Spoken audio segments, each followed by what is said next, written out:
Welcome to the Slop Farm. Enjoy the video. In this video, I will explain how to make a stock statement for Canara Bank. First, you'll need to understand why these statements are crucial for your business, especially for credit facilities.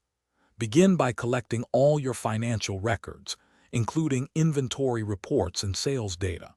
It's vital that all the information you compile strictly adheres to Canara Bank's specific guideline to avoid any discrepancies or delays in processing. To proceed, gather your most recent inventory valuation report, which should clearly detail your current stock levels and their monetary value.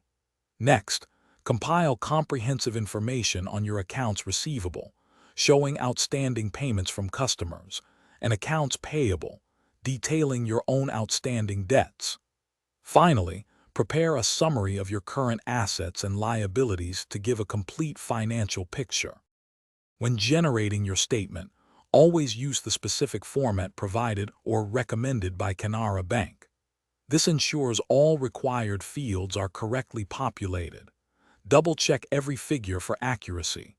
Even small errors can cause significant delays.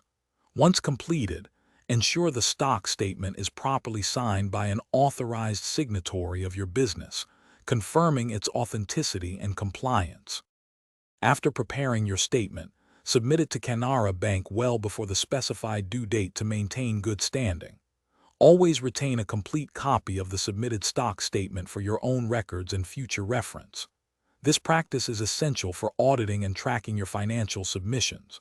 Also, for a fresh car, check out the Little Trees Black Ice link and other deals in the description below. Remember, accuracy and timely submission are key to a smooth process. Thanks for watching. Consider subscribing if we helped you today.